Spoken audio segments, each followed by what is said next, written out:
আমাদেরকে সময় দেন। উনার আশা মানে কি উন্নয়নে আপনাদের এক ধাপ এগিয়ে নিয়ে যাওয়া। একটু আগে 19টা প্রকল্প এরকম উনি আজকে উদ্বোধন করেছেন। এরকম দিনে বহু জায়গায়, বহু সাব ডিভিশনে, বহু জেলাতে এরকম উন্নয়নের দ্বার আমাদের মুখ্যমন্ত্রী খুলে দিচ্ছেন। কার জন্য? সেটা এই ত্রিপুরা রাজ্যের মানুষের জন্য। বিগত সিপিএম 25 বছরে যেটা করতে পারেনি, আমাদের সরকার মাত্র 6-7 বছরে 25 বছরের চেয়েও বেশি কাজ করেছেন আমাদের সরকার। আমাদের সরকার কাজে বিশ্বাস, আমাদের সরকার ডেভেলপমেন্টে বিশ্বাস। আপনার খাজান তাকুকে বুকুচক চিনি মুখ্যমন্ত্রী যেভাবে অক্লান্ত পরিশ্রম খাইতেন ও ত্রিপুরার জন্য ডেভেলপমেন্ট খাইতেন না বাগৈ তিনি দিল্লি থাকায় মোদীজি মালাই কক্সাও, অমিত শাহ মালাই কক্সাও, তিনি বিভিন্ন সেন্ট্রাল ইউনিয়ন মিনিস্টার মালাই কক্সাও ও ত্রিপুরার জন্য উন্নয়ন বাগৈ আপনার যত জনজাতির আগামী দিনও তিনি মুখ্যমন্ত্রীর নেতৃত্বেও এডিসিও সরকার গঠন করে নাই 2026 100% এডিসিও তিনি মুখ্যমন্ত্রীর নেতৃত্বেও এডিসিও সরকার সিনাম নাই। কারণ বুঝ 12টাবাসী বুঝ দাবি কক্সাইয়া তিনি মুখ্যমন্ত্রী সমতল যেভাবে উন্নয়ন নাই সেভাবে এডিসিও উন্নয়ন নাই। তিনি মুখ্যমন্ত্রী রাজ্য বিধানসভা বসায় কক্সাও এবং তিনি প্রধানমন্ত্রী পার্লামেন্টও কক্সাও। যতক্ষণ পর্যন্ত নর্থ ইস্ট ডেভেলপমেন্ট হইয়া থাক ভারতবর্ষ কোনোদিনও উন্নয়ন হইয়া তিনি মুখ্যমন্ত্রী যতক্ষণ অব্দি এডিসি এলাকা জনজাতি এলাকা উন্নয়ন হয়ে থাক ত্রিপুরা রাজ্য কোনোদিনও উন্নয়ন হইয়া আবার মুখ্যমন্ত্রীর সঙ্গে বোঝাকা মানায়, আবার তিনি সরকার বোঝাকা মানায়। একমাত্র ভারতীয় জনতা পার্টির সম্ভব যে জনজাতি এলাকা উন্নয়ন দিবই নাই, জনজাতির সঠিক সম্মান দিবই নাই। যদি কেবল বুঝকাং আগরিত কাকায় তিনি মোদীজির নেতৃত্বে তিনি মানিক শাহজির নেতৃত্বেও আপনার খাজান তাকুতে বুকচং ননাং বেলাই পাই ফেলে হামাই মারো তিনি ও জায়গা যারা ফাই মানজা ফাইজাক তিনি মুখ্যমন্ত্রী বিভিন্ন ডেভেলপমেন্ট বিষয়ে কক সাইকেল নাই নরক আবরক খোনাওই বহুত স্তর থাঙই তিনি সাধারণ বরক নামা বুঝি নাই। তিনি সরকার ও 11 বছর কেন্দ্র 11 বছর রাজ্য 7 বছর তামো তামো উন্নয়ন সামংখ্য যাক্ষা আমি পুরা চিনি পটকাত চিনি মুখ্যমন্ত্রী থানি দঙ্গো বন্ধন পরীক্ষা নাই আপনি গাহামকাই খোনাওই সাধারণ বরক বাহাইকাই বুঝি মানায় নরক কক নাই থাকবে আংতে বেশি কক লগরে লিয়া তিনি তিনি রাজ্যনি জনপ্রিয় মুখ্যমন্ত্রী কক সাবই যতন আবনো তিনি প্রতি স্তর মন্ডল স্তর প্রত্যেকটা যাব তিনি কার্যকর্তা নামা বুঝি নাই। তিনি সরকার জনগণের বাকি সামগ্রাই দङ আংতে কক লগরে লিয়া ও কয়েকটা কক সাবইন আনি বাসনর নারিকা যতন হাবাই ভারত মাতা কি, ভারত মা কি, ভারত মাতা কি, BJP BJP BJP Narendra Modi professor doctor Manik Shah, professor doctor Manik Shah, professor doctor Manik Shah দক্ষিণ জেলা দক্ষিণ জেলা দক্ষিণ জেলা যতন খুলুমকা সবাইকে নমস্কার।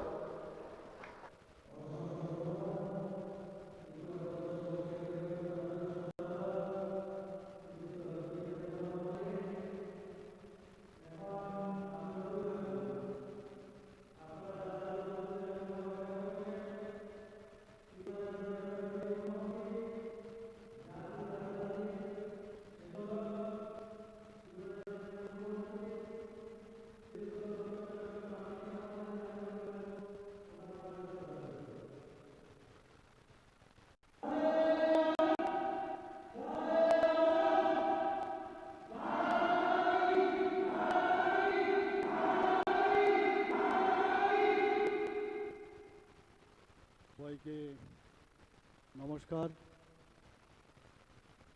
যতন খুলুমখা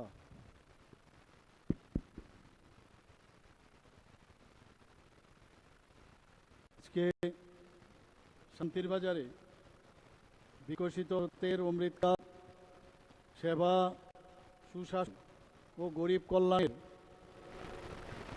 মাননীয় প্রধানমন্ত্রীজির যে 11 বছর সেই উপলক্ষে আমাদের মাঝে উপস্থিত আছেন একটু আগে যিনি ওনার মূল্যবান বক্তব্যের সামনে রাখলেন ত্রিপুরা প্রদেশ বিজেপির সম্মানিত জেনারেল সেক্রেটারি শ্রী বিপিন দেববর্মা মহোদয়, যিনি স্বাগত ভাষণ রাখলেন আমাদের সাউথ ত্রিপুরার ডিস্ট্রিক্ট প্রেসিডেন্ট ভারতীয় জনতা পার্টির শ্রী জয়ন্ত চৌধুরী মহোদয়, আর আপনাদের অত্যন্ত প্রিয় বিধায়ক আমাদের মাঝে উপস্থিত আছেন শ্রী প্রমোদ রিয়াং মহোদয়। এখানে উপস্থিত আছেন মাননীয়া বিধায়িকা শান্তিরবাজার রাজনগরের অ্যাসেম্বলি কনস্টিটিউয়েন্সির শ্রীমতী স্বপ্না মজুমদার মহোদয়া। তাছাড়া এখানে উপস্থিত আছেন সভাধিপতি সাউথ ত্রিপুরা জেলা পরিষদের শ্রী দীপক দত্ত মহোদয়,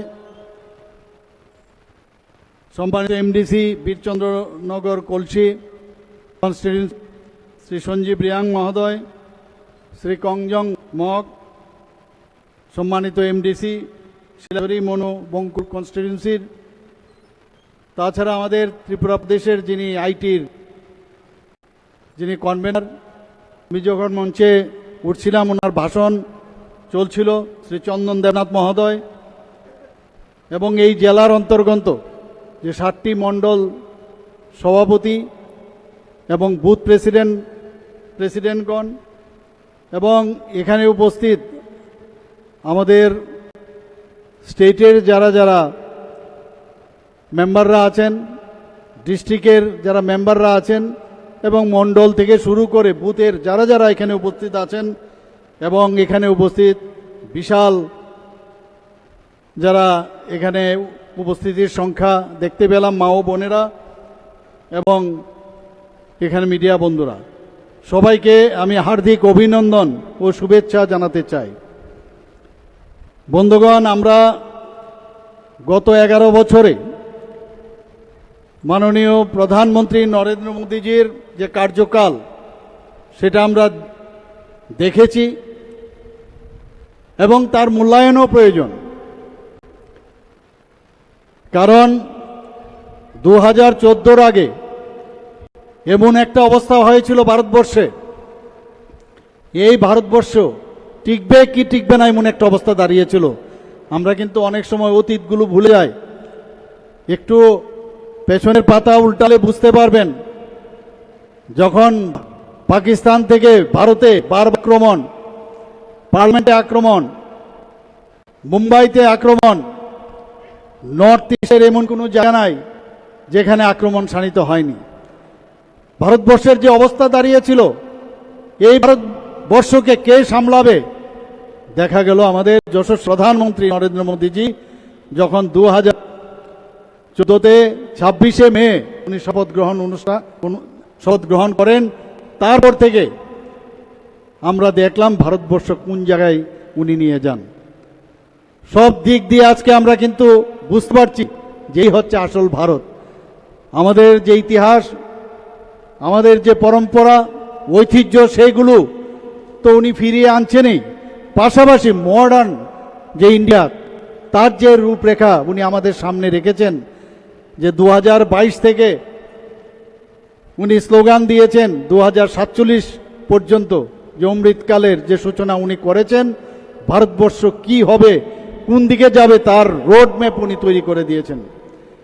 বন্ধুগণ, আমরা জানি 7 অক্টোবর 2021-এ উনি মুখ্যমন্ত্রী হিসাবে উনি যখন শপথ নেন, এবং আমি বলবো গুজরাট এমন একটা অবস্থায় ছিল, এবং গুজরাট উনার নেতৃত্বে প্রায় 13 বছরের উপরে যখন সেখানে শাসন উনি করেন, গুজরাট মডেল এখন আমাদের ভারতবর্ষে উনি দিয়েছেন। কি অবস্থা ছিল গুজরাটের, এখন সেই গুজরাটে সমস্ত মানুষ যাচ্ছে।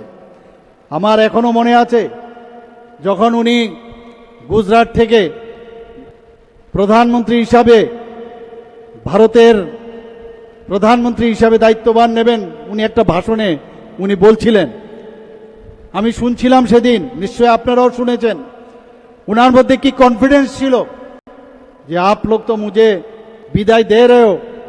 ওখানে সব মানুষ ছিল যে এরকম একজন মুখ্যমন্ত্রী আমাদের এখান থেকে চলে যাচ্ছে।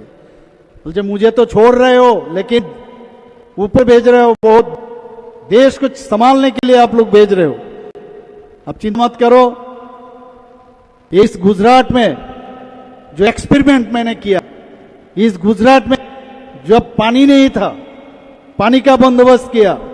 तो এইরকম একটা গুজরাটে একটা পরীক্ষাগার আমরা জানি যারা আমাদের সায়েন্টিস্টরা আছে বিভিন্ন জায়গায় যখন ওনারা পরীক্ষা নিরীক্ষা করেন তার সাফল্য আছে। সমস্ত সর্বাঙ্গীন কিভাবে একটা রাজ্য চালাতে হয়, মানুষের জন্য কি করতে হয়, এমন এক গরিবের সন্তান আমরা সবাই জানি, একজন চাইওয়ালার বাড়ির সন্তান। গরিবী কাকে বলে উনি জানেন, এবং সেই জায়গায় দাঁড়িয়ে আজকে আমরা দেখলাম গুজরাট মডেল। আমরাও তখন ভাবতাম এটাও কি সম্ভব হবে, কিন্তু মাননীয় প্রধানমন্ত্রীজি অসম্ভবকে সম্ভব করে তুললেন। আজকে ভারতবর্ষ যে জায়গায় গেছে, আজকে সারা পৃথিবী ভারতবর্ষ দিকে তাকে আছে। আমরা এই যে অমৃতকাল যেসব কথা উনি বলেন, যে সেবা, সুশাসন এবং গরিব কল্যাণ, যে এই যে কথা উনি বলছেন, ভারতবর্ষের রাজনীতির আমরা দেখছি আগে যে অনেক জাতপাতের রাজনীতি হয়েছে। উনি কি বলছেন, আমার কাছে 4টি জাত, গরিব, কৃষক, যুবক এবং মহিলা, তাদের যদি উন্নয়ন হয় তাহলে দেশের উন্নয়ন হবে। এই হচ্ছে আমাদের মাননীয় প্রধানমন্ত্রী নরেন্দ্র মোদীজি। উনি দেশের জন্য সমর্পিত। সারাক্ষণ আমরা দেখি কয়েক ঘন্টা ঘুমানো নেই, আর সাধারণ মানুষ, গরিব মেহনতি মানুষ, সেই কৃষক, গরিব, মহিলা, তারা কিভাবে আগামী দিন ওদের ভালো হবে সেই বিষয় নিয়ে উনি সবসময় চিন্তা ভাবনা করেন। এবং একের পর এক যে উনি আমাদের এই বর্গদের জন্য যেসব স্কিম উনি করেছেন তার ফসল কিন্তু আমরা পাচ্ছি। এবং আমি মনে করি যে বিকাশের এক নতুন যাত্রা মাননীয় প্রধানমন্ত্রী আমাদের দেখিয়েছেন। আমি জানি না আগামী দিন উনার যে কার্যকাল, এই কার্যকাল ভারতবর্ষের ইতিহাসে স্বর্ণাক্ষরে লেখা থাকবে, এত আমি বলতে পারি। আমাদের মাননীয় প্রধানমন্ত্রীজি বিকশিত ভারত এবং আত্মনির্ভর ভারত এই সংকল্প উনি করেছেন। এবং মোদিজি সরকারের এই যে সময়কাল, আমি আশা করি আপনারা সবাই বুঝতে পারছেন যে একটা ভিত্তি, ফাউন্ডেশন যদি ঠিক না হয় কোনো অবস্থায়, যেমন বাড়িতে যখন ফাউন্ডেশন একটা ঠিক না হয় তাহলে এই বাড়ির যেমন উন্নতি হবে না, সেইভাবে দেশের যেভাবে উনি ফাউন্ডেশন তৈরি করেছেন, আমি জানি না আগামী দিন কে প্রধানমন্ত্রী হবেন, কিন্তু উনি যে ফাউন্ডেশন তৈরি বা ভিত্তি আমাদের করে দিয়ে গেছেন, যেটা আমি বললাম সেটা সর্বকালের সর্বশ্রেষ্ঠ প্রধানমন্ত্রী হিসাবে লেখা থাকবে। এবং সেটা শুধু লেখা থাকবে না, আমাদের স্বর্ণাক্ষরে লেখা থাকবে, এতটুকু আমি বলতে পারি।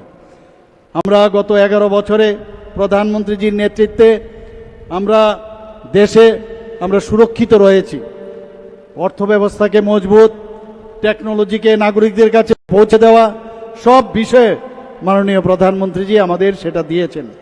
বন্ধুগণ, অপারেশন সিন্দুরের কথা নিশ্চয়ই আপনারা জানেন, বেশি দিন হয়নি। উনি কি বলেছেন, যখন বিহার থেকে বলেছেন যে নিরীহ 26 জনকে, 25 জন ভারতীয় আর 1 জন নেপালের নিরীহ পর্যটকদের এভাবে গুনে গুনে তাদের ধর্ম বিচার করে এই পাকিস্তানের মদতপুষ্ট যে টেররিস্টরা ওনাদেরকে মেরেছেন, উনি বলেছেন কাউকে ছাড়া হবে না। এবং যেমন কথা, আমরা সার্জিক্যাল স্ট্রাইকও আমরা দেখেছি, আগে এয়ার স্ট্রাইকও আমরা দেখেছি। যখন যখন হুঙ্কার দিয়েছেন সেটাই আমরা দেখতে পেয়েছি। আমরাও ভেবেছি কবে হবে কবে হবে, আর সেটাই আমরা দেখলাম। উনি কি বলেছেন, ট্রেড আর টেরোরিজম একসাথে হবে না, ব্যবসাও করব আবার টেরোরিজমও করব, সেটা আমরা কোনোদিন আমরা সেটাকে মান্যতা দেই না, আমরা মানব না সেটা। উনি কি বলেছেন যে ওয়াটার অ্যান্ড ব্লাড, জল এবং রক্ত একসাথে চলতে পারে না, এবং যে কারণে যে জল যেত সেই জল বন্ধ করে দিয়েছেন মাননীয় প্রধানমন্ত্রীজি। আগে পাকিস্তানরা প্রায়ই বলতো যে আমাদের কাছে অ্যাটমিক বোম আছে, ব্ল্যাকমেইল করত। উনি বলছেন কি, যে আমার এই বোম দেখিয়ে আমাদের ভয় দেখাবেন না, এবং যেমন কথা তেমনি তার টেররিস্টের যে মেইন ঘাঁটি মাত্র 25 মিনিটের মধ্যে ধ্বংস করে দিয়েছে মাননীয় প্রধানমন্ত্রীর নেতৃত্বে আমাদের 3 সেনাবাহিনী। আমরা এইরকম আমরা কোনোদিন আগে দেখিনি বন্ধুগণ।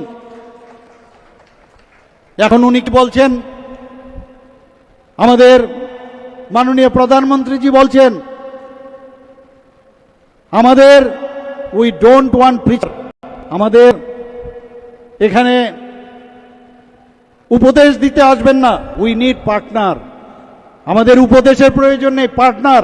এই টেররিস্টদের বিরুদ্ধে আমাদের যদি যুদ্ধ করতে হয় সেরকম পার্টনার আমাদের লাগবে। আমাদের দেশ শান্তি চায়, আমাদের ইতিহাস বলছে আমরা কাউকে কোনোদিন আমরা আঘাত করিনি, এবং সেটা কিন্তু কার্যক্ষেত্রে দেখানো হয়েছে। যখন খালি টেররিস্টদের আঘাত আনা হয়েছে, পাকিস্তানের সাধারণ নাগরিকদের জন্য কোনো রকম কিছু করেননি, এবং যেমন যে কাজটা করলেন, যে কথা, সেটাই মাননীয় প্রধানমন্ত্রীজি আমাদের যে পরম্পরা, আমাদের যে এসেন্স অফ লাইফ, সেটা উনি দেখিয়েছেন বন্ধুগণ। উনি আবার এটাও বলেছেন এবার যদি কোনো টেররিস্ট আমাদের আঘাত করে তাহলে এটাকে কিন্তু টেররিস্ট হিসাবে আমরা দেখব না, আমরা দেখব পাকিস্তান আমাদেরকে আঘাত করেছে এবং ওই দেশের বিরুদ্ধে আমাদের যুদ্ধ আগামী দিন হবে বন্ধুগণ। এবারে আমরা দেখলাম S-400 যে আমাদের এয়ার ডিফেন্স সিস্টেম, কিরকম লাগলো আপনাদের? আমরা কোনোদিন ভাবিনি। আমাদের সীমান্ত যে গ্রামগুলো আছে বলছে এতদিন তো যুদ্ধ হতো, সেখানে ট্যাঙ্ক যেত, সৈন্য সামন্তরা যেত, এবারের যুদ্ধ তো অদ্ভুত যুদ্ধ। আমি জানি না আগামী দিন ঘরের ভিতর বসেও যে প্রযুক্তির যে এত ডেভেলপ করেছে, ঘরের ভিতর বসে যুদ্ধ আসবে। আর এই কাজটা আমাদের মাননীয় প্রধানমন্ত্রীজি আগেই জানতো যে এইরকম যদি সিচুয়েশন হয়, সেই 303 যুদ্ধ আর আমাদের ভারত এখন জানে না। এখন প্রযুক্তি ডেভেলপ করেছে, S-400 এর মতো আমাদের যে এয়ার ডিফেন্স সিস্টেম, তার মাধ্যমে আমরা যুদ্ধ করছি। ব্রহ্মাস্ত্র আমাদের আছে, আমাদের INS বিক্রান্ত আছে, এরকম হেলিকপ্টার এখন আমাদের ইন্ডিজিনাস, আমাদের হেলিকপ্টার ভারতবর্ষে মাননীয় প্রধানমন্ত্রীজির কারণে সেটা এখন সেটা আমাদের ভারতবর্ষেই হচ্ছে। মোদিজির নেতৃত্বে আমাদের সরকার কি সরকার? রেসপন্সিভ। আমাদের সরকার রেসপন্সিভ। খালি হয়ে গেল কিছু রেসপন্স করলাম না, এ হবে না। যে কোনো বিষয়ে রেসপন্সিভ সরকার যাকে বলে সেটা হচ্ছে মোদিজির সরকার। আমাদের এখানে রেসপন্সিবল, যে আমি এই কাজের জন্য আপনারা আমাদের ভোটে আপনাদের জিতিয়েছেন, তার জন্য যে উই আর রেসপন্সিবল, মানুষের জন্য কাজ করাটা আমাদের কাজ। এবং মাননীয় প্রধানমন্ত্রীজির যে সরকার, মোদিজির সরকার অ্যাকাউন্টেবলের সরকার, আমাদের রিফর্ম ট্রান্সফর্মের সরকার। মাননীয় প্রধানমন্ত্রীজির মোদিজির সরকার রিফর্ম এবং ট্রান্সফর্মের সরকার। পাবলিক পার্টিসিপেশনের মাধ্যমে এই সরকার চলতে চায়, সবাইকে নিয়ে চলতে চায়। বন্ধুগণ, 2014 আমার পূর্ববর্তী বক্তা এখানে বলেছেন যে আগে আমরা খালি স্ক্যাম এগুলো আমরা দেখতাম, দুর্নীতি, কেলেঙ্কারি এবং তুষণের যে রাজনীতি আমরা দেখেছি। কিন্তু মোদিজির সময়ের যে সরকার এবং আমাদের ত্রিপুরার যে সরকার, আমরা এখন উন্নয়ন, উদ্ভাবন এবং উদ্বোধনের কথা করছি। আজকে এখানে প্রায় 19টার মতো উদ্বোধন করতে এসেছি বন্ধুগণ। আরো বলেছে অনেকগুলো কি রয়েছে। আজকে আমরা কি দেখতাম? একটু আগে আমি কথা বলছিলাম মাননীয় সভাপতি, ডিস্ট্রিক্ট সভাপতির সাথে, যে 69-এর মতো এই বামফ্রন্টের আমলে এখানে 69-এর মতো এখানে খুন করা হয়েছে তাদের আমলে। আর আমাদের আমলে আমরা যখন সরকার 2018-তে ত্রিপুরাতে আসে, একটাও দেখাতে পারে না যে রাজনৈতিক খুন এখানে হয়েছে বন্ধুগণ। মানে এইরকম একটা সরকার, খুন, সন্ত্রাস, দুর্নীতি এবং ধর্ষণের সরকার আমরা দেখতাম। অগ্নিসংযোগের সরকার। আমরা একটা সরকার চালাতে গেলে কিভাবে চালাতে হয়, সেই রিফর্মের সরকার ভারতীয় জনতা পার্টির নেতৃত্বাধীন সরকার বন্ধুগণ। আগে মানুষ ভাবতো যে আমার যদি বাড়িতে আমি যদি রোগে আক্রান্ত হই বা আমার পরিবারের যদি কেউ আক্রান্ত হয়, তাহলে কোথায় যাব? মাননীয় প্রধানমন্ত্রীজি সেটা বুঝেছেন যে কারণে প্রধানমন্ত্রী আয়ুষ্মান ভারত প্রকল্প শুরু করেছেন। 5 লাখ টাকা করে যারা গরিব অংশের মানুষ তাদেরকে সেই 5 লক্ষ টাকার মাধ্যমে প্রতি বছর প্রতিটা ফ্যামিলির জন্য সেই সুযোগ মাননীয় প্রধানমন্ত্রী এখানে করেছেন। 100% আমাদের 14 লাখের উপরে আমরা টার্গেট করেছিলাম। 100% স্যাচুরেশন পয়েন্ট আমরা ত্রিপুরাতে আমরা করেছি বন্ধুগণ। মানুষ বুঝতে পারছে যে এইরকম সরকার, সারা পৃথিবীর তাবর তাবর নেতা বলছে এত বড় একটা যোজনা মোদিজি কি করে করলেন। এইরকম যোজনা সারা পৃথিবীর মধ্যে আপনারা দেখবেন না। আমরা যারা জনপ্রতিনিধি অনেক সময়ের কারণে মানুষ থেকে অনেকটা দূরে চলে আসি, কিন্তু মাননীয় প্রধানমন্ত্রীজি সেটা ভালো করে জানেন। যে কারণে উনি কি করেছেন, বলছেন যে প্রতি মাসের শেষ রোববারে মন কি বাত অনুষ্ঠান উনি করেন, সাধারণ মানুষের সাথে মাঝে মাঝে কথা বলেন, ইনোভেটিভ যে আইডিয়া ছোট ছেলে মেয়েদের আছে তাদের সাথে কথা বলেন। এতে করে মানুষের সাথে যে সম্পর্ক, যে দূরে থাকলেও সবার সাথে সবসময় দেখা করা যায় না, সেই জায়গায় উনি সবার সাথে কথা বলেন। ভারতবর্ষে তো আছেই, কিন্তু পৃথিবীর কোথাও এই ধরনের কোন রাষ্ট্রনেতা মন কি বাতের অনুষ্ঠান কোথাও করেন না বন্ধুগণ। এইরকম একজন প্রধানমন্ত্রী আমরা পেয়েছি। আগে আমরা কথায় কথায় বাইরের থেকে আমরা ইম্পোর্ট করতাম। আমাদের ভারতবর্ষের যে ইনোভেটিভ এর মাধ্যমে যে প্রোডাকশন সেটার কমতি ছিল, আর আজকে মাননীয় প্রধানমন্ত্রীজির কারণে আমরা এখন বাইরে রপ্তানি করছি বন্ধুগণ। এবং আমরা দেখতে পেয়েছি মাননীয় প্রধানমন্ত্রীজি যখন দায়িত্বভার নেন, আমাদের ভারতবর্ষের অর্থনীতি সারা পৃথিবীর মধ্যে 11তম স্থানে ছিল, কিন্তু গত কিছুদিন আগে আপনারা দেখেছেন আমাদের অর্থনীতি 5ম স্থানে চলে এসেছিল, আর এইবার 4র্থ স্থানে চলে এসছে বন্ধুগণ। মাননীয় প্রধান দিয়ে ওনাকে স্বাগত জানান। মোদিজি দেশের যে পলিটিক্স অফ পারফরমেন্স, খালি পলিটিক্সে বসলাম, পলিটিক্স করলাম, আর স্ক্যাম করলাম, আর রোজগারের জন্য পলিটিক্সে আসা, সেটা কিন্তু মাননীয় প্রধানমন্ত্রীজি এক নিমিষে সবাইকে শিখেছেন যে পারফরমেন্স করতে হয়, মানুষের জন্য কাজ করতে হবে এবং যা বলবেন সেই কাজটা করতে হবে, সেই রকম একটা করেছেন বন্ধুগণ।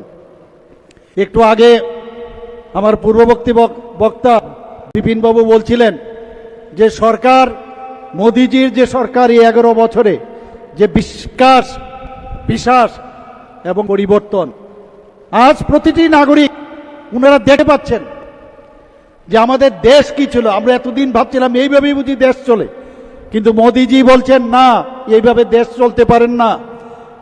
যে কারণে 2047 পর্যন্ত 2022-এ উনি যে বিকশিত ভারত স্বপ্ন উনি দেখেছেন, অমৃতকাল যে শুরু হয়েছে, এবং আমি নিশ্চিত যে আজকে আমরা অর্থনীতিতে 4র্থ স্থানে চলে এসেছি।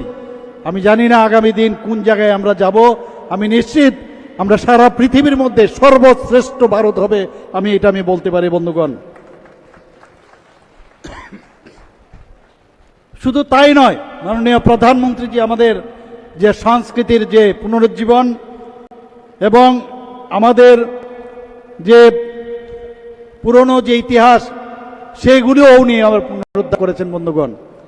আমরা যে কাশী বিশ্বনাথ করিডোরের কথা বলি, সেটা সবাই বলছেন, প্রশংসা করছেন যে কাশী বিশ্বনাথ করিডোর নির্মাণ করেছেন। রাম মন্দিরের কথা আপনারা সবাই জানেন, কত কত লোক সেখানে শহীদ হয়েছেন, এবং এ নিয়ে কত কথা যে কবে ডেট মাংছিল বিরোধী দলের ওরা, কবে হবে রাম মন্দির, এবং যেমন কথা সেমনিই কাজ। রাম মন্দির আজকে সেখানে নির্মাণ করেছেন মাননীয় প্রধানমন্ত্রীজির ইচ্ছায় সেটা সম্ভব হয়েছে বন্ধুগণ। আজকে মহাকালেশ্বর মন্দিরের কথা যদি বলি, সেখানে উন্নয়ন করেছেন, কেদারনাথ মন্দিরের উন্নয়ন করেছেন, এরকম বহু জায়গায় যেভাবে আমাদের যে নতুন ধর্মীয় যে জাগরণ সেটা মাননীয় প্রধানমন্ত্রীজি আমাদের করেছেন বন্ধুগণ। আমাদের জম্মু অ্যান্ড কাশ্মীরের কথা যদি বলি, কি অবস্থা ছিল জম্মু অ্যান্ড কাশ্মীরের? বারবার বলছিল 370 ধারা, 35 ধারা। আমাদের এই পার্টি যার আমাদের আগে যে পার্টি ছিল, সেই জনসংঘের যে প্রতিষ্ঠাতা ডক্টর শ্যামাপ্রসাদ মুখার্জি, উনি জীবন বলিদান দিয়েছেন এই জম্মু কাশ্মীরে গিয়ে, এবং যে কারণে 370 ধারা বিলুপ করার জন্য উনি যে ওখানে গিয়ে উনার যে জীবন ওখানে আত্মত্যাগ করেছেন, সেটা মাননীয় প্রধানমন্ত্রীজি আজকে দেখিয়ে দিয়েছেন জম্মু অ্যান্ড কাশ্মীরের ধারা বিলুপ করার মাধ্যমে। আমাদের যারা মুসলিম মহিলারা আছেন তাদের সম্পর্কে 3 তালাক, 3 বার 3 তালাক বললে মহিলাদেরকে 3 তালাক হয়ে যেত, তাদের তালাক দিয়ে যেত। সেই জায়গায় মাননীয় প্রধানমন্ত্রীজি বলছেন যে 3 তালাক আমাদের সেটাকে বিলুপ আমাদের করতেই হবে, এবং আমাদের মাইনরিটি সম্প্রদায়ের যারা মহিলারা আছেন তাদেরকে যে সম্মান দিয়েছেন, সবাই মাননীয় প্রধানমন্ত্রীজিকে ধন্যবাদ দিচ্ছেন। ওয়াকফ বিল নিয়ে অনেক কথা হয়েছে, ওয়াকফ বিল নিয়েও বলছে অনেক কিছু হবে। কিছু লোক নির্দিষ্ট তাদের যে চাহিদা পূরণের জন্য এই ওয়াকফ যে বোর্ড, সেটাকে তারা ব্যবহার করেছে। সেটাকে মাননীয় প্রধানমন্ত্রীজি এই বিলের মাধ্যমে সেটাকেও সে সংযোজন করেছেন, সেটা যাতে ভালোভাবে কাজ হয় সেই ব্যবস্থা করেছেন। আমরা সিটিজেন অ্যামেন্ডমেন্ট অ্যাক্টের কথা যদি বলি, সেটা নিয়েও অনেক কথা হয়েছে, বারবার বলা হয়েছে। 2000 যে আমাদের এটা নিয়ে অনেক সুপ্রিম কোর্টেও কেস হয়েছে। সিএ নিয়ে যারা আজকে হিন্দু হোক, আজকে খ্রিস্টানি হোক বা জৈনি হোক, অন্যান্য যারা পাঞ্জাবি হোক, শিখ হোক, তাদের জন্য বলা হয়েছে তাদেরকে ভারতবর্ষে স্থান দেওয়া হবে। তো এই কাজটার জন্য সিএ বিল আনা হয়েছে এবং সেটা পাসও হয়েছে। আমাদের মহিলাদের কথা যদি বলি, বারবার এম্পাওয়ারমেন্ট অফ মহিলা, বারবার আমাদের মহিলা সশক্তিকরণের জন্য মাননীয় প্রধানমন্ত্রীজি এবং ভারতীয় জনতা পার্টি সবসময় এটার জোরদার দাবি করে এসছে, যে কারণে 33% অ্যাসেম্বলি এবং পার্লামেন্টে আমাদের মহিলারা এখানে আছেন, তাদের জন্য তাদের যাতে রিপ্রেজেন্টেশন থাকে সেটা এখানে বিল পাস করা হয়েছে। বন্ধুগণ, মাননীয় প্রধানমন্ত্রীজি বলছেন নিউ নর্মাল, নতুন একটা টার্ম উনি দিয়েছেন। সেই ভারতবর্ষ আর এখন নেই। নিউ নর্মাল ভারতবর্ষকে অন্য চোখে দেখতে হবে।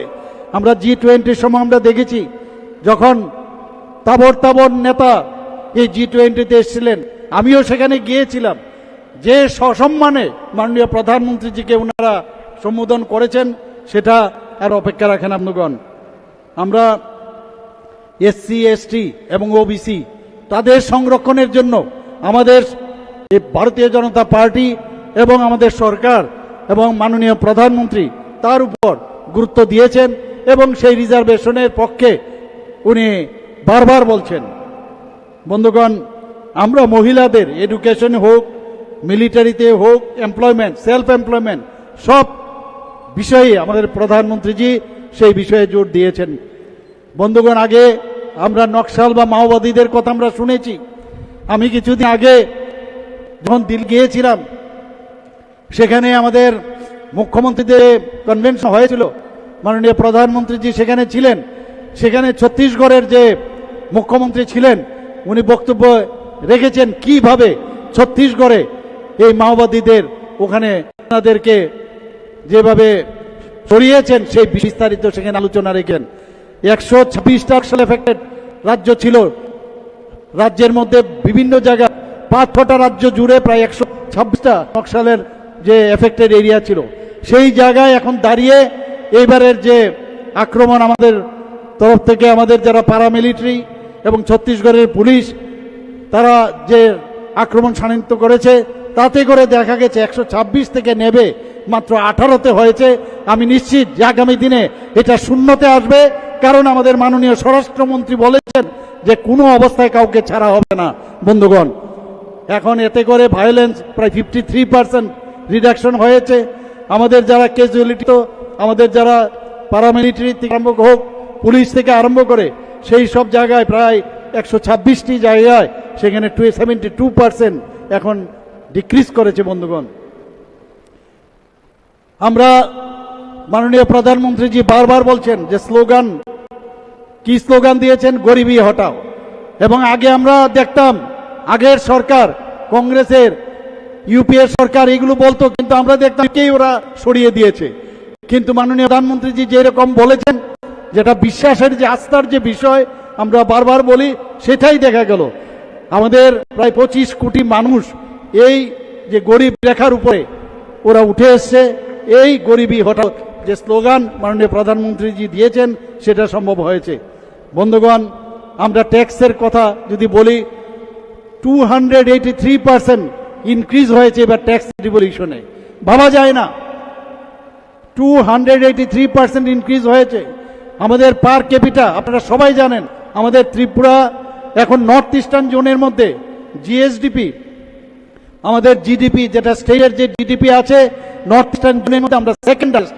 পার ক্যাপিটা ইনকাম আমরা নর্থ ইস্টার্ন জোনের মধ্যে ছোট রাজ্য হতে পারে, কিন্তু আমরা সেকেন্ড হাইয়েস্ট এখন পার ক্যাপিটা ইনকাম, এবং সেটা হয়েছে মাননীয় প্রধানমন্ত্রীজির জন্য।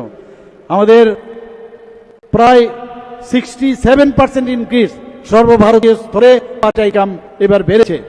আমাদের ফরেন এক্সচেঞ্জের কথা যদি আমরা বলি, সেখানে 135% ইনক্রিজ হয়েছে। আমাদের এক্সপোর্ট যেটা আমাদের ভারতবর্ষের থেকে, সেটা হয়েছে প্রায় $825 বিলিয়ন। আমাদের যে 127% আমাদের ট্যাক্স, আগে মানুষ, আমরা নিজেরাও অনেক সময় ভাবতাম যে আমরা ট্যাক্স না দিলে বুঝি ভালো হবে, কিন্তু এখন দেখা যাচ্ছে প্রধানমন্ত্রীজির উপর এত বিশ্বাস বেড়েছে, ট্যাক্স যদি দেওয়া যায় তাহলে সব দিক দিয়ে সুবিধা। সেই জায়গায় দেখা গেছে আমাদের ট্যাক্স কালেকশন প্রায় 233% গ্রোথ হয়েছে। বন্ধুগণ, আমাদের যে monetary fund, international monetary fund, IMF কি বলছে যে আগামী দিন ব্রাইট স্পট, মানে ভারতবর্ষকে ব্রাইট স্পট হিসাবে উন্নাখ্যায়িত করেছেন। বন্ধুগণ, ওয়ার্ল্ড ব্যাংক কি বলেছেন ভারতকে? যে ফাস্টেস্ট গ্রোয়িং ইকোনমি। আগামী দিন ভারতবর্ষ এত ইকোনমি যেভাবে বাড়ছে, কোথায় যাবে সেই বিষয়ে ওনারা বলছেন। আমরা অপারেশন গঙ্গার সময় আমরা দেখেছি যে ইন্ডিয়ান সিটিজেন যারা ছিল ইউক্রেন, সেখান থেকে কিভাবে ইভেন শুধু আমাদের জাতীয় পতাকার নিচে এসে পাকিস্তান থেকে শুরু করে অন্যান্য প্রদেশের বহু লোক সেখান থেকে চলে আসতে পেরেছেন। আমাদের অপারেশন গঙ্গার সাকসেসফুল এই ইউক্রেন থেকে যখন নিয়ে এসেছিল, আমরা সবাই জানেন এই ঘটনা। আমাদের বন্দে ভারত মিশন, যখন এই মিশনের আওতায় যখন আমাদের করোনার আক্রান্ততে আমাদের বহু লোক যারা এখানে শুধু ত্রিপুরা নয়, সারা ভারতবর্ষের মধ্যে শ্রমিকরা এক জায়গায় থেকে আরেক জায়গায় আসতে পারতো না, তাদেরকে, তাদের প্রায় 66 লক্ষর মতো লোককে নিরাপদ স্থানে এবং তাদের খাওয়া দাওয়ার ব্যবস্থা মাননীয় প্রধানমন্ত্রীজি করেছেন। অপারেশন দেবী শক্তির মাধ্যমে আফগানিস্তানেও আমাদের ভারতীয়রা আটকেছিলেন, সেখান থেকে তাদের সেখান থেকে ওনাদেরকে মুক্ত করে নিয়ে এসেছিলেন। আমাদের রাহাত যে অপারেশন হয়েছিল, সেখানে 5000 ইন্ডিয়ান সেখান থেকে নেওয়া হয়েছিল। বন্ধুগণ, মাননীয় প্রধানমন্ত্রীজি 2014 থেকে 24 মধ্যে 15টি এইমস আমাদের ভারতবর্ষে স্থাপন করেছে। 15টি এইমস, 1,09,963টি মেডিকেল সিট, আসন, এটা এখানে মাননীয় প্রধানমন্ত্রীজি করেছেন। আপনারা সবাই জানেন আমাদের ত্রিপুরাতে আগে 6টা 10টা 15 মাত্র মেডিকেল MBBS এর সিট ছিল, আর ত্রিপুরাতে এখন আমরা 400 মেডিকেল সিট আমরা করতে পেরেছি। ডেন্টালে 50টা সিট আমরা করতে পেরেছি, এবার এটা বেড়ে 63 হয়েছে। আমাদের এখানে এখন হাব হচ্ছে, মেডিকেল হাব এখানে তৈরি হয়েছে। মাননীয় প্রধানমন্ত্রীজি 7টি IIT ওনার শাসনকালে সেটা করেছেন, 8টি IIM করেছেন। বন্ধুগণ, মাননীয় প্রধানমন্ত্রীজি 409টি বিশ্ববিদ্যালয়, ভাবা যায় 409টি বিশ্ববিদ্যালয় প্রতিষ্ঠিত করেছেন। PM শ্রী যোজনায় 14,500টি বিদ্যালয় আধুনিকরণ করা হয়েছে। মাননীয় প্রধানমন্ত্রীজি বারবার বলছেন যে নর্থ ইস্ট যদি ডেভেলপ হয়, ভারতবর্ষ ডেভেলপ হবে না। যে কারণে উনি অ্যাক্ট ইস্ট পলিসি এনেছেন। এই অ্যাক্ট ইস্ট পলিসিতে আমাদেরকে কি দিয়েছেন উনি? আমাদের আজকে ন্যাশনাল হাইওয়ে দিয়েছেন, ইন্টারনেট দিয়েছেন, এয়ারওয়ে দিয়েছেন, রেলওয়ে দিয়েছেন। তো সব দিকে আজকে নর্থ ইস্টে ডেভেলপমেন্ট হয়েছে। আগে নর্থ ইস্টে আমরা দেখতাম প্রায় 11টার থেকে 12টার মতো অ্যাকর্ড হয়েছে, সন্ত্রাসবাদীদের সাথে কথা বলেছে, অ্যাকর্ড করেছে। আপনারা জানেন কিছুদিন আগে যারা লাস্ট যারা ছিল, যারা টেররিস্ট সন্ত্রাসবাদী মূল স্রোতে ফিরে আসতে চাইছিল না, আমি নিজেও সেখানে দিল্লিতে গিয়েছিলাম। আজকে সেখানে তাদের সাথে যে অ্যাকর্ড হওয়ার পরে শুধু ত্রিপুরা নয়, সারা নর্থ ইস্টার্ন রিজনের একটা শান্তি প্রতিষ্ঠিত হয়েছে বন্ধুগণ। বাইরের থেকে মানুষ ত্রিপুরাতে এখন আসতে চাইছে। সারা ভারতবর্ষের মধ্যে 28টি রাজ্যের মধ্যে ল অ্যান্ড অর্ডারের যে এখন পরিসংখ্যান, সেখানে নিচের দিক থেকে আমরা ত্রিপুরা তৃতীয় স্থানে আমরা আছি বন্ধুগণ। যে কারণে মানুষ বাইরের থেকে বহু লোক এখন ইনভেস্ট করতে চাইছে।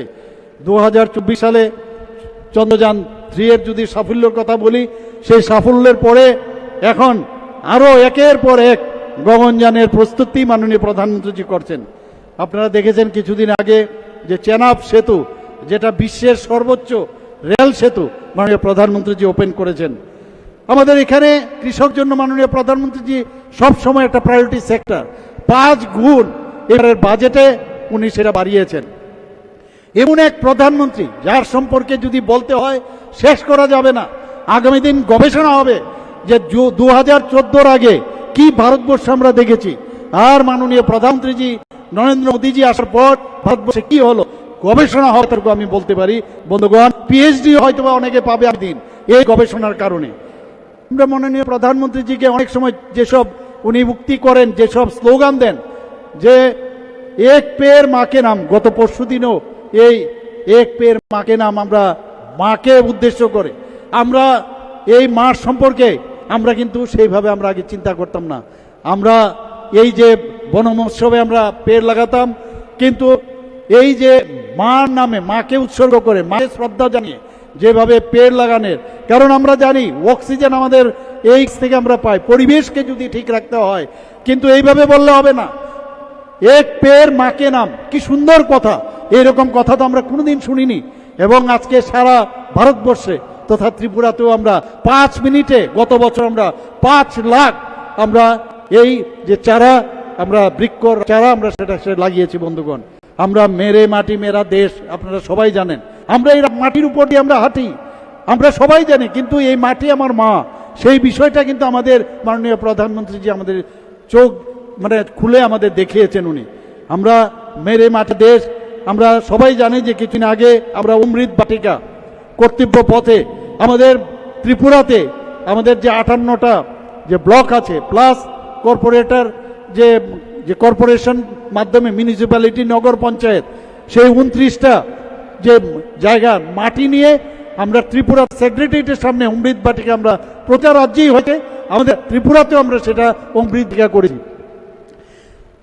আমাদের দিল্লিতে এখান থেকে আমাদের ভলেন্টিয়ারদেরকে, আমাদের এই যারা কার্যকর্তা, তাদেরকে এই মাটি নিয়ে আমরা ট্রেনের মাধ্যমে ওনাদেরকে বলেছি। এবং করতে এই যে একটা যে এই ধরনের অমৃত বাটিকা তৈরি হয়েছে, ভাবুন তো একবার, এই জায়গার কর্তব্য পথে আপনি যখন যাবেন, সারা ভারতবর্ষের মাটি সেখানে গেছে। এই ধরনের ভাবনা আগে তো আমরা কোনোদিন শুনিনি। আমরা এর আগেও ফ্ল্যাগ লাগাতাম, কিন্তু 15ই আগস্টে লাগাতাম, 26শে জানুয়ারি লাগাতাম। এবার মাননীয় প্রধানমন্ত্রীজি গত 2 বছর ধরে কি বললেন, যে হর ঘর তিরঙ্গা, হর ঘর তিরঙ্গা আপনারা নিশ্চয়ই লাগিয়েছেন। তো এই যে অর্থাৎ এই হর ঘর তিরঙ্গার মাধ্যমে আমরা যারা আমাদের দেশকে স্বাধীন করেছে তাদেরকে সম্মান করা, তাদের সম্পর্কে চিন্তা করা, এই যে ভাবনা চিন্তা যে আমরা রাষ্ট্রবাদী, আমাদের দেশের জন্য আমাদের চিন্তা ভাবনা করা, সে একমাত্র ভারতীয় জনতা পার্টির জন্য এটা সব হবে। এবং সেই চিন্তা ভাবনার সুবাদে মাননীয় প্রধানমন্ত্রীজি এই কার্যক্রমগুলো নিয়েছেন। আমরা 75 সীমান্ত গ্রাম, আমরা কান্তি বিরোক নাম, আপনারা সবাই জানেন, সেই কার্যক্রম আমরা করেছি। বিভিন্ন যখন 75 বছর পূর্তি হলো আমাদের দেশের শাসন, তখন আমাদের দেশ স্বাধীনতার, তখন আমাদের ত্রিপুরাতেও 75টি জায়গায় আমরা এই কার্যক্রম করেছি। বহু জায়গায় আমরা জানি আমাদের সেখানে বহু অখ্যাত আনসাং হিরোজ ছিল, তাদের নাম আমরা সেখানে আমরা খুব করে তাদের নাম রেখেছি। আমাদের অনেক প্যারামিলিটারি বা আমাদের মিলিটারিতে আছেন, ত্রিপুরার ছেলে মেয়েরা অনেকে আছেন সেখানে, তাদের শ্রদ্ধা জানানোর জন্য, দেশের জন্য যারা বলিদান হয়েছেন স্বাধীনতার আগে, তাদের নাম 75টি সীমান্ত গ্রামে আমরা করেছি। এই ভাবনা চিন্তা কে দেবে? এটা একমাত্র দিয়েছে মাননীয় প্রধানমন্ত্রী নরেন্দ্র মোদীজি। বন্ধুগণ, আশা করি যে এই 11 বছরে মাননীয় প্রধানমন্ত্রীজি যে কাজ করেছেন তার বিস্তর যে আলোচনা এর আগেও হয়েছে।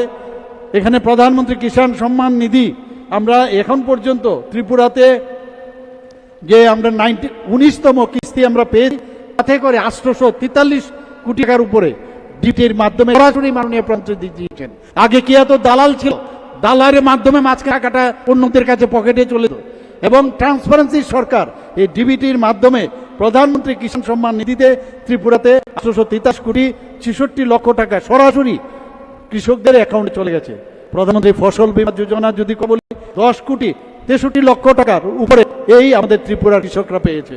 কিষাণ ক্রেডিট কার্ড এখন পর্যন্ত কৃষি ঋণের পরিমাণ প্রায় 2272 কোটি উপরে দেওয়া হয়েছে। বন্ধুগণ, আমরা প্রধানমন্ত্রী গরিব কল্যাণ অন্ন যোজনার কথা যদি বলি, সেখানেও এই প্রকল্পে মাসে 35 কেজি চাল আমরা প্রায়োরিটি হাউস হোল্ড পরিবারের প্রতি সদস্য 5 কেজি করে চাল এবং প্রতি পরিবারকে 35 কেজি চাল বিনামূল্যে মাননীয় প্রধানমন্ত্রী দিয়েছেন। বন্ধুগণ, আজ পর্যন্ত 494,000 প্রায় হাউস হোল্ড পরিবারকে 19,23,000 জন এবং 1,12,000 অন্তর্দয় পরিবারকে 4,40,000 জন এতে উপকৃত হয়েছে।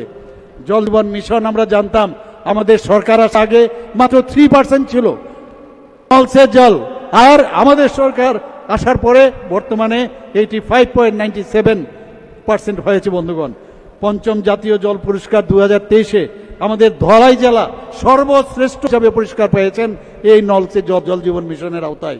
বন্ধুগণ, প্রাইম মিনিস্টার দির প্রকল্পের কথা যদি বলি, ত্রিপুরাতে যে 20টি শহর আছে, এই 20টি শহরের মধ্যে এখন পর্যন্ত প্রায় 8,666 জন যারা পথ বিক্রেতা, তাদেরকে আমরা এই প্রধানমন্ত্রী স্বনিধির যে প্রকল্প তার মাধ্যমে তাদেরকে টাকা আমরা দিয়েছি। বন্ধুগণ, আমাদের প্রধানমন্ত্রী জন আরোগ্য যোজনা যেটা 5 লক্ষ টাকা করে দেওয়া হচ্ছে, সেইভাবে মুখ্যমন্ত্রী জন আরোগ্য যোজনায় ত্রিপুরাই একমাত্র রাজ্য যেখানে সমস্ত মানুষ এই যোজনার মাধ্যমে আমাদের এই যে হেলথ কেয়ার এবং তাদের যে সিকিউরিটি, সেটা আমরা একমাত্র ত্রিপুরাতেই মুখ্যমন্ত্রী জন আরোগ্য যোজনা দেওয়ার পরে একই কায়দায় 5 লক্ষ টাকা করে সমস্ত মানুষের জন্য আমরা এই ব্যবস্থা করেছি। বন্ধুগণ, PM সূর্যগণ বীজ যোজনার কথা যদি বলি, প্রায় 386 গ্রাহকের বাড়িতে সৌরনেল বসানো হয়। প্রধানমন্ত্রী মাতৃবন্ধন যোজনায় এখন পর্যন্ত 65 কোটি 24 লক্ষ টাকার উপরে সমস্ত মার জন্য এখানে দেওয়া হয়েছে। আমাদের সেন্ট্রাল CRRF ফান্ডের যে বিভিন্ন রাস্তাঘাট আছে, সেখানেও যে কাজ আমরা হাতে নিয়েছি, সেইগুলো আগামী দিন আমরা হয়তো আমরা করে নেব খুব অল্প সময়ের মধ্যে। বন্ধুগণ, গত পরশুদিনও বিকশিত ত্রিপুরার যে প্রকল্প, বারবার বলছি যে সমস্ত রাজ্যের যদি উন্নতি না হয় তাহলে বিকশিত ভারত কোনোদিন সম্ভব হবে না। প্রধানমন্ত্রীজি বলেছেন, সমস্ত রাজ্যের সমস্ত মুখ্যমন্ত্রীদের বলেছেন যে আপনারা রোড ম্যাপ বানান, আপনার এখানে কিভাবে উন্নয়ন করবেন, কিভাবে প্রোডাকশন বাড়বে, কিভাবে আপনার জিডিপি বাড়বে, সেই বিষয়টা আপনারা দেখুন। তার মিটিং গতকাল হয়েছে, সেখানে বারবার বলছি আমাদের ত্রিপুরাতে 4 মাসের সিজন, যেখানে বিভিন্ন ইনফ্রাস্ট্রাকচার বিভিন্ন কাজ করা সম্ভব হবে, তার আগে করা যাবে না। কাজে সমস্ত টেন্ডার হোক যাই হোক, যাতে বৃষ্টির সময় কোনো কাজ না হয়, বৃষ্টির আগেই সমস্ত টেন্ডার ফাইনাল করে 4 মাসের মধ্যেই যেন সব কাজ সম্পন্ন হয়, তার জন্য আমি নির্দেশ দিয়েছি। বন্ধুগণ, আমরা চাই এক ত্রিপুরা শ্রেষ্ঠ ত্রিপুরা এবং এক ভারত শ্রেষ্ঠ ভারত আগামী দিন হবে। আমরা এর আগে অনেক আমরা দেখেছি, আমাদের অমৃতকালে নতুন সরকার আমাদের নর্থ ইস্টার্ন জোনে আমরা চাইছি যে ত্রিপুরা একটা আইডিয়াল যে রাজ্য সেইভাবে আত্মপ্রকাশ করুক। বন্ধুগণ, সেটা একমাত্র সম্ভব হবে যদি সবাই আপনারা সাহায্য করেন, আমাদের উপর আস্থা রাখেন, বিশ্বাস রাখেন, তবেই সেটা সম্ভব হবে। আর এখানে এতক্ষণ ধরে আমাদের কথা শোনার জন্য সবাইকে হার্দিক অভিনন্দন ও শুভেচ্ছা জানিয়ে আমার কথা বলা শেষ করছি। সবাইকে অসংখ্য ধন্যবাদ, সবাইকে অসংখ্য ধন্যবাদ। আমার সাথে একসাথে বলবেন, বন্দে মাতরম, বন্দে মাতরম, ভারত মাতা কি, ভারত মাতা কি, ভারত মাতা কি। নমস্কার, জয় হিন্দ।